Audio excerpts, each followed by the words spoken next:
And then it's pretty simple. If you want to be an anime voice actor, you try to be an actor. No, you don't try.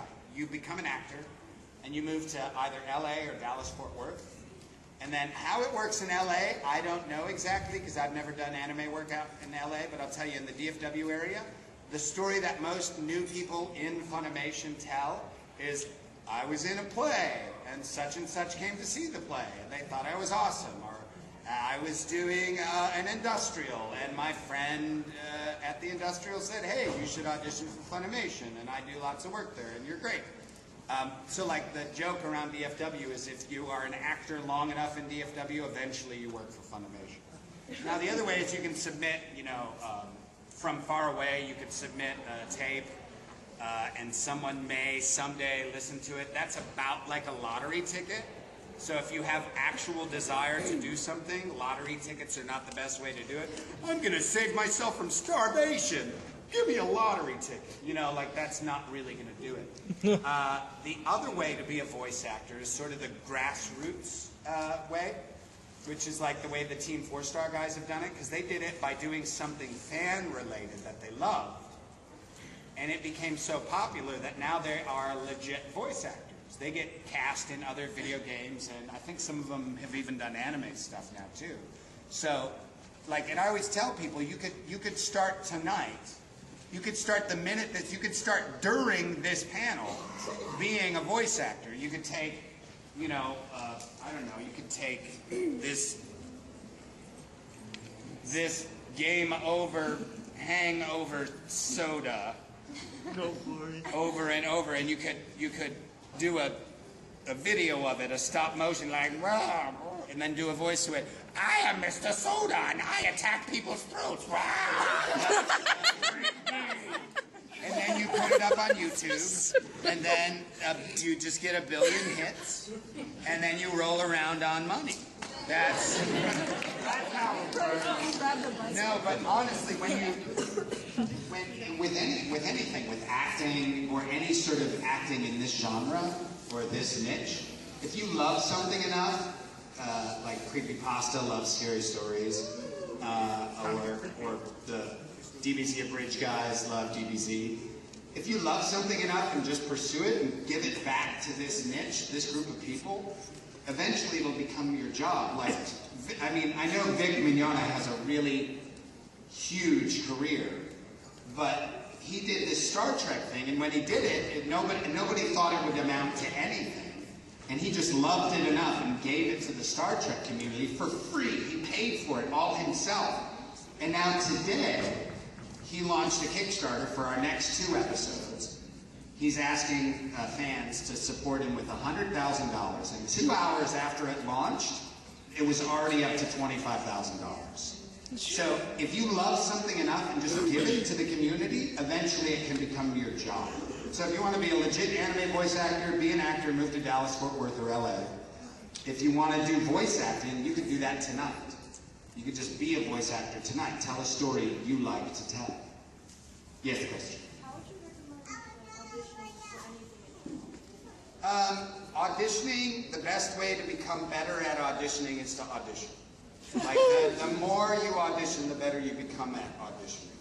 Now, there's some, I bet there's even a Memphis one. Memphis has a lot of film stuff that happens in it. And on Yahoo, in the Yahoo groups, I bet there's a Memphis film casting group, an MFC. There's a DFC, an HFC, and an AFC, Austin Film Casting, Houston Film Casting, Dallas Film Casting. You sign up for the group, and anybody who's making anything from, like, me and my buddy want to audition people to be in our movie in the backyard where we throw sticks at each other. It's called Stick, the movie. That's a good idea. I'm going to write that down. Stealing my ideas. And you sign up for this casting group, and they send you notices, and then you can respond to them by email and send them your headshot and resume, or say, I want to audition, and they give you audition times.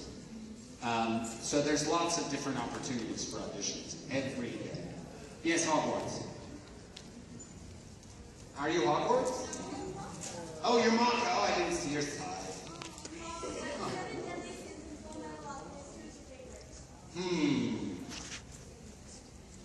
almost said envy instantly. That was my instant sort of. Yeah. Yeah, I think envy is my favorite. Yes. Okay. If Kubar is out here, do you think he would? What did you just say? I almost just killed her. Would he have killed Kubar if it had happened? I think it would have been like he would have tried to, and then he would have just exploded himself. He would have been like, Dragon of the Darkness. It'd be just a puff of smoke and no Hiei. Or maybe a very tiny Hiei left over. Aw. Like a super miniature one, like Russian nesting dolls. Look, it's a more adorable Hiei. So then if you Yes, orange sweatshirt. Would you call my brother and maybe tell him Stein said hi? Yeah, I'll call your brother and tell him Stein said hi. I don't know if he would just say hi. Yeah. Said hi, I want to dissect you. How much are you willing to sell your What's body your to brother's name? dissect? Evan. Evan? He may not know who you are. He doesn't know who I He am. loves Soul Eater. I'm just saying. He'll probably. He doesn't like anime, so it's just going to be an awkward phone conversation. This is Dr. Stein from Soul Eater. Your sister is making me call you in front of a group of a couple hundred people. I know, it's confusing. I had a feeling it would be an awkward conversation. Here's your sister. I'll let her explain. The guy that does Stein, Evan, answer the phone. I love, my favorite are the awkward ones.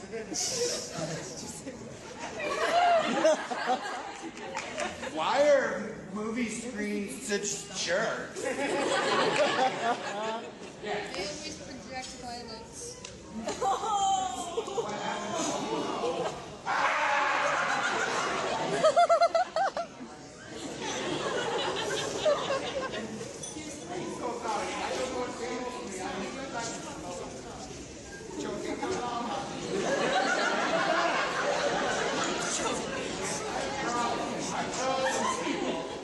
Serious problems. Yeah. Your sister got a hug from him, and I have a picture of it. So there you go. It is fantastic. I don't care. So yeah, that's what's going on. Here's your sister. I can't hear you. Speak up, Hoover. I can't hear people when I need to be able to hear the questions, yes? Oh boy. Oh my goodness, why so serious? I can't do the whole thing. Yes. No, you, yeah.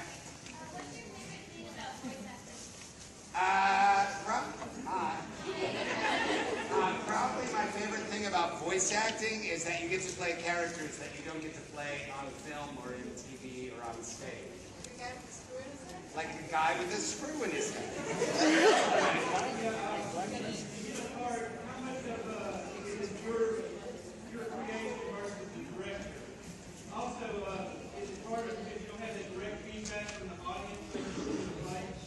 Yeah, you know, your audience is kind of the engineer and the director. So typically the engineer and the director are really huge fans of anime.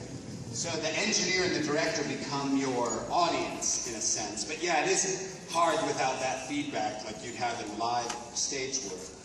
What was the first question? How much of it is your creation versus what the director has? Yeah, you know, sometimes the director will call you in because he knows what you're capable of, especially those of us who have been doing it for so long. So it is your own creation, but a lot of times you're selected because they know what you're going to do. Yes.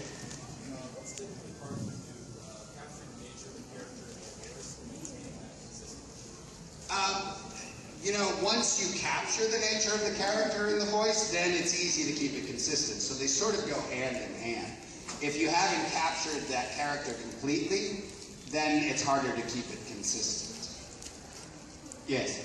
So I heard that you were really liking the Shakespeare. Do you remember the All the World Was Stage monologue from Macbeth? Oh no. No. All the World Was Stage. He's having to do something for Macbeth. Yeah, I can't do it. I don't know it. All the world's a stage.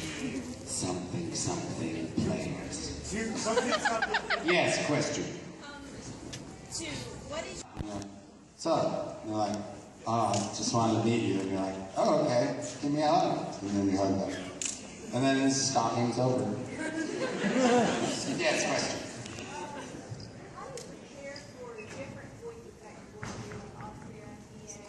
Yeah, I mostly get into character physically. I physically get into the character. Like, I couldn't do Austria for the longest time without doing my hands like this. I don't know why.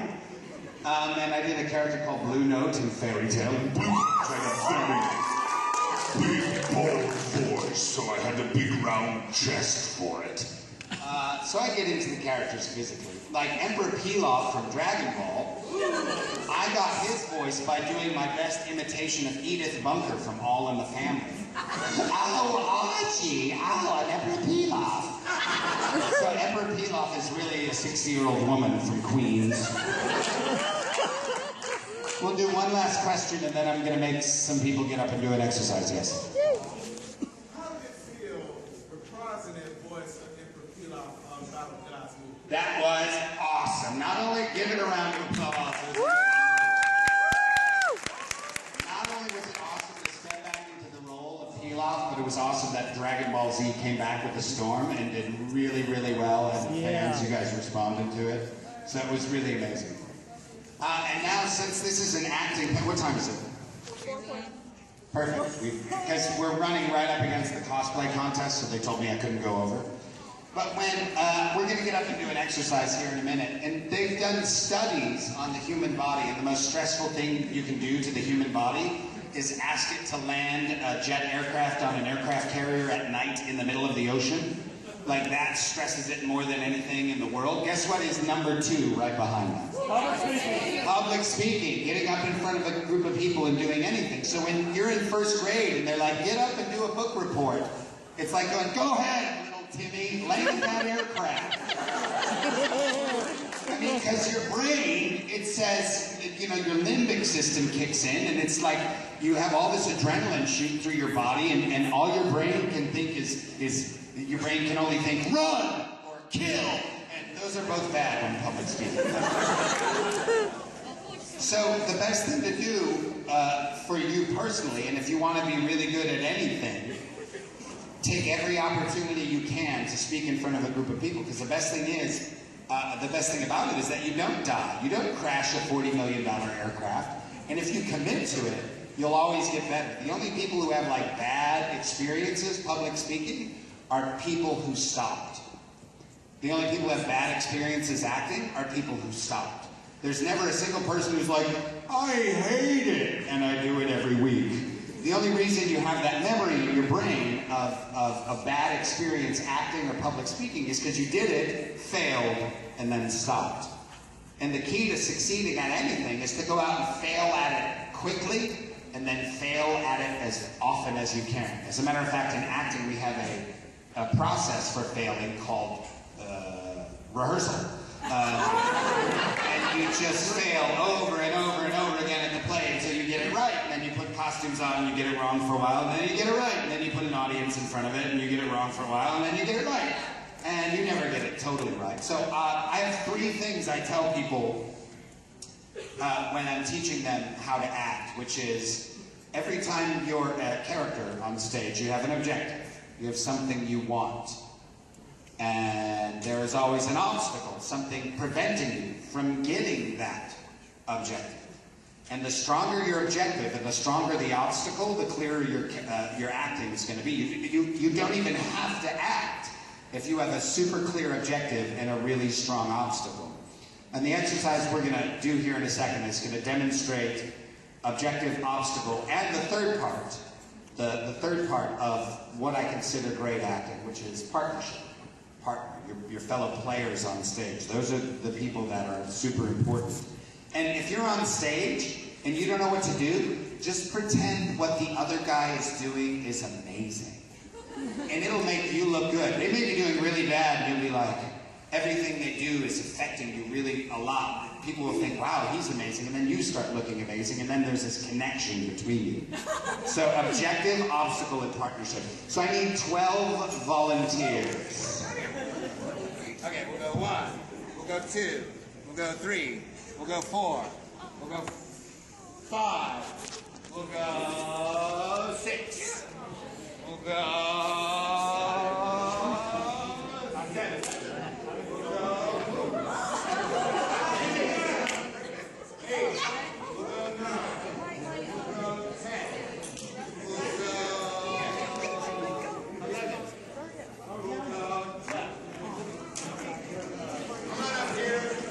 Go ahead. Go.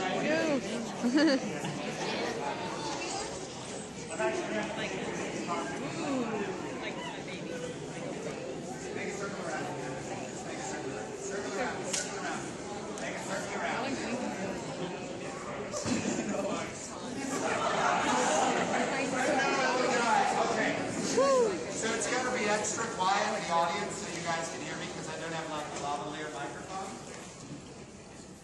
This game is called Donkey. Donkey. The way this game is played is I'm going to point to someone and they're going to become the center of an animal. We're going to practice those animals right now. If I point here and say elephant, you do this. So let's see here. Yeah, you got a trunk. And then do ear on this side and you do ear on this side. Now keep your trunk out. Yeah, you got an ear. And then you got an ear there. There we go. That's an elephant. So relax. Elephant. Get the ear on there. There you go. Not on you, on her. And relax. Elephant. There you go. And elephant. Very good. And relax. Now, if I were to say the second animal is rabbit, I point here and say rabbit, you do this. And then rabbit ears on the other side. There you go. And rabbit. Good. And rabbit. Good. And rabbit. Good. And now if I were to say horse, I might point here and say horse. You bend forward like that. And then some little triangle here. There you go. Then you got to use both hands. Okay. Use both hands. There you go. Horse. Relax. Horse. Good. Relax. Horse. Good. Relax. Horse. Horse needs an ear. Good. Okay, relax. Now the last one is donkey. If I were to point here and say donkey, you don't look at all. Donkey. Donkey. Donkey. Good. Now, what's going to happen is that's your objective. Your objective is to get into your animal shapes before the obstacle pressure. The obstacle is I'm going to be counting to 10. And if you're not in your animal shape by the time I count to 10, you're out. And remember, I said the key to success is to fail quickly and to fail often. So if you fail at this game, you get kicked out. We applaud you because we applaud failure. So let's give ourselves a round of applause.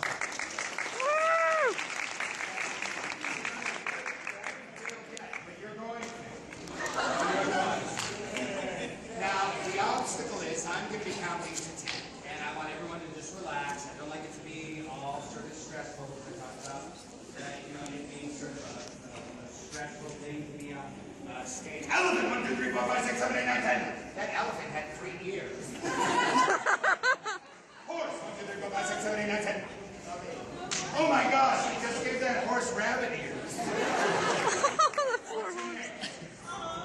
Holy cow.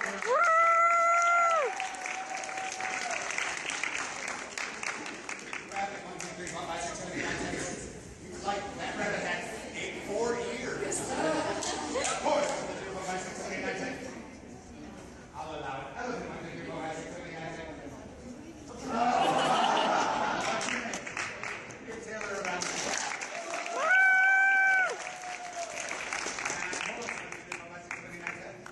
Rabbit, 1, 2, 3, 4, 5, 6, 7, 8, 9, 10. She totally just stuck her fingers up her nose. Horse, 1, 2, 3, 4, 5, 6, 7, 8, 9, 10. Rabbit, 1, 2, 3, 4, 5, 6, 7, 8, 9, 10. Oh, I got it. What's your name? Give Arthur a round of applause.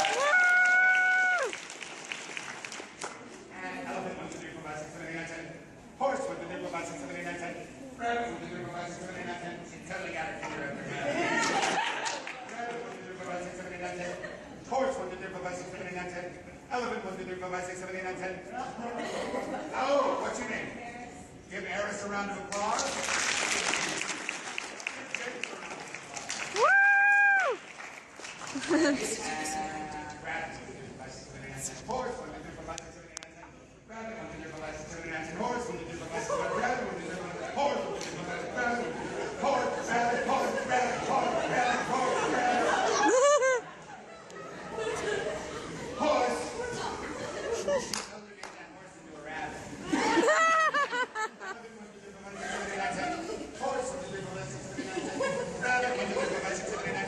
That is fun. That actually looks fun. That's really fun. There we go. Help your fellow player out. Grab it. 1, 2, 3, 4, 5, 6, 7, 8, 9, 10. Alvin. 1, 2, 3, 4, 5, 6, 7, 8, 9, 10. Oh, come on.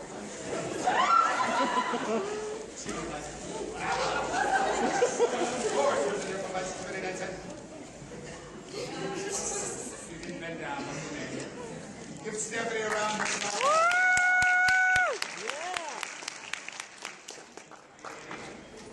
Come. 1, 2, 3, 4, 5, 6, 7, 8, 9, 10. Oh! What's your name? What's your name? Give her a round of applause.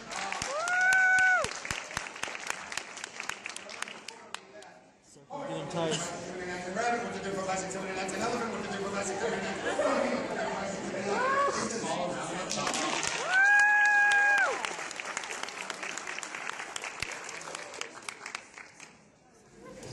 So one of the things that people always say when they're acting is like, I don't know what to do physically. And did anyone seem like they were worried about what they looked like physically? Right? If you have a strong enough objective, you don't have to worry about your physicality. You just try to achieve that objective. You guys have been awesome. I can't stay though. I just can't stay. What time is it? 4:20. Oh, well, I got like another minute. Because they wanted time to clear the room and get ready and all that other stuff. A last question. Oh, well, I was going to point out something and then ask a question. Sure. I was going to point out that I was completely relaxed, and you could tell by the point that when I failed, I overacted just because I felt like it. Yes.